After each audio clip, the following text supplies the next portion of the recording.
inaakala ng nakararami na ito ay opportunity. Pastilan.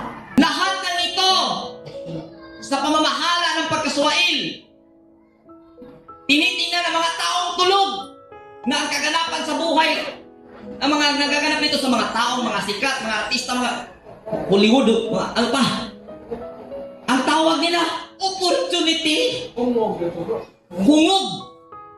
Anong sabi ng Isaya? Pagdating ng araw, darami ang kasamaan. Ang mabuti titingnan masama.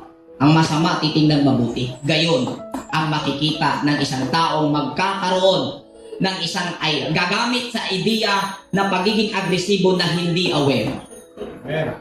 Pag hindi ka aware kung sino ka, gayon ang hahantungan mo.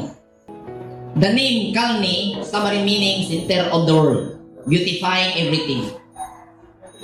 Katong Kalni, ang buti pasabot, mahimnahin mo ng sentro sa kalibutan. Yan ang naging sentro ngayon ng mundo. Kung sa'y sentro, pagpanindot, papagandahin ang mundo. Walang problema sa pagpapaganda ng mundo. Ang problema, papagandahin mo sa pamumuno ng suwail na ugali, suwail na attitude. Wawasak at mawawasak. Ang etymology mo ni, to be a governmental.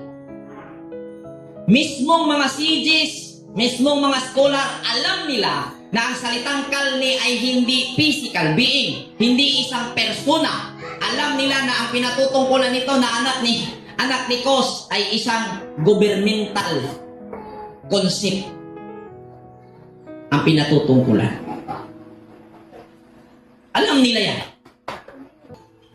Karon sa Shinar, kung sa ibote pasabot sa Shinar, katong yutang tulog, from the root, Shana'ar, which express intense negative emotion and experience of violence. From the root, Shana'ar, to crawl, shake, or be young. Arita mag-focus. Ang pulong Shinar, katong giingon, dito naghari si Nimrod. Asa dapit sa intense negative emotion. Kibaw sila, oy. Ang atong duda pa lang to pagsugod.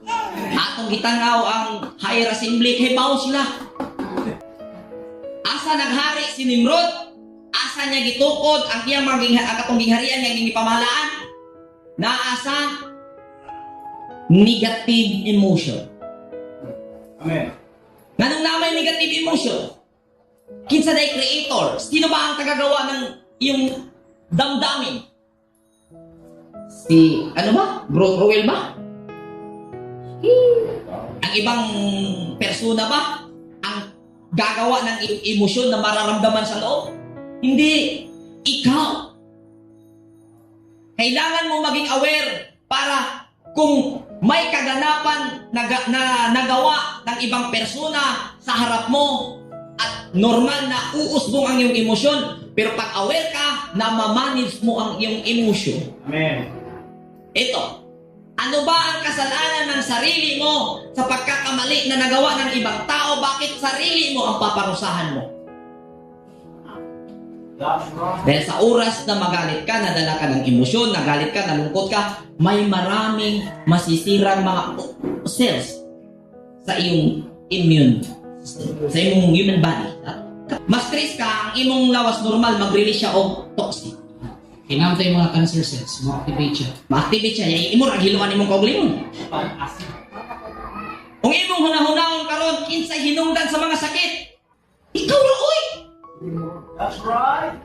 Kinsay hinungdan nga nung nasuko ka? Sino bang responsable sa iyong pagkagalit? Sabi mo, ang asawa ko kasi natigas ng ulo. Si kapitbahay kasi, marites ng marites kaya nagalit ako. Ano nangyari? Kung siniraan ka, nagalit ka. Ang tanong, kung magalit ka, titigil ba yung naninira sa'yo? Hindi! Anong pinakadabis mong gawin? Huwag ka magalit.